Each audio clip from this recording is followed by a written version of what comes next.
parties if you self-custody. Some people will say, oh yeah, but exchanges get hacked all the time. But don't store it on an exchange. Self-custody, that's the beauty of peer-to-peer currency. So his response to me was very telling. He said to me, oh, this Bitcoin, it's all very well, but, don't you think that we should be teaching them about Islamic banking first? I said, whoa, forget about this. This is a waste of my time.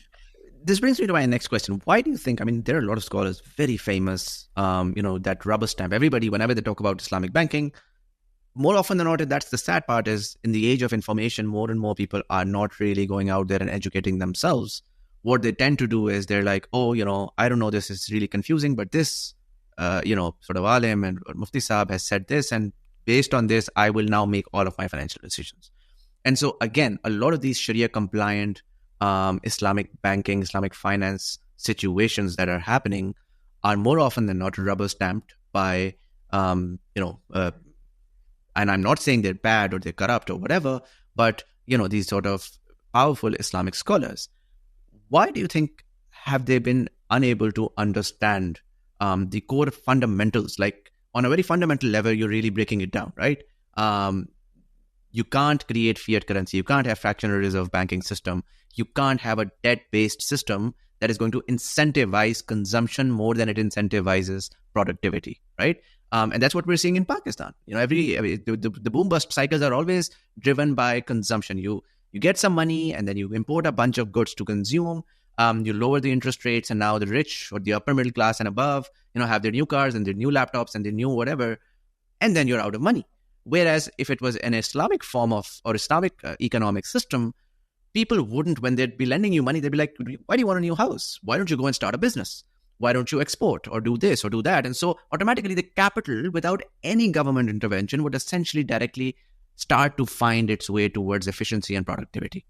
But that doesn't happen. And so all these Islamic countries keep on, keep themselves in the imperial, like under the slavery of the imperial empire, whatever that is, right?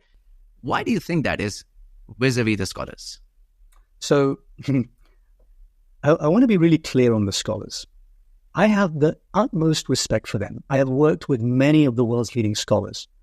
Some names like Mufti Taqi Usmani, Dr. Dawood Bakr, Sheikh Hussain Hamid Hassan, these are, their intellects are, mashallah, impeccable. Their integrity is impeccable. These are good people. I actually sincerely believe that. And in fact, if you talk to the majority of those who are qualified in fiqh al-mu'amalat, which is the jurisprudence of commercial transactions, these are the scholars who opine on Islamic finance transactions, you will tend to find an opinion from them, which is that financial instruments that have been deemed halal today through Islamic banks, for example, are always deemed to be so in context. So they're not halal for all time and all places. They're halal for this time and this place in this setting. And that's really important, actually, because here I want to defend them, right? And I appreciate that some people do feel that, they appear to rubber stamp something that inherently can't be compliant. It doesn't make any sense. It's an oxymoron, Islamic banking. And yet I want to defend them because they're very smart people. They understand the environment, the economic environment that we live in. They know that everything is essentially touched by riba. There's no getting away from that in today's economy. And it isn't really their job to innovate new financial techniques and products and services. Their job is to uphold the Sharia as it stands today. And sometimes they perform ijtihad to do that. So in a sense, I don't blame them for being a little bit slow on the uptake here. And I don't blame them for continuing to uphold Islamic banking as the example of what we should be doing. Because I think that they're not the people who are there to innovate for us.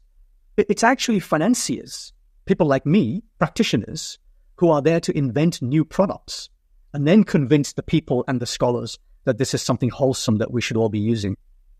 So there I want to defend them. They have said what they have said because they see no alternative. And I don't blame them for not having that vision.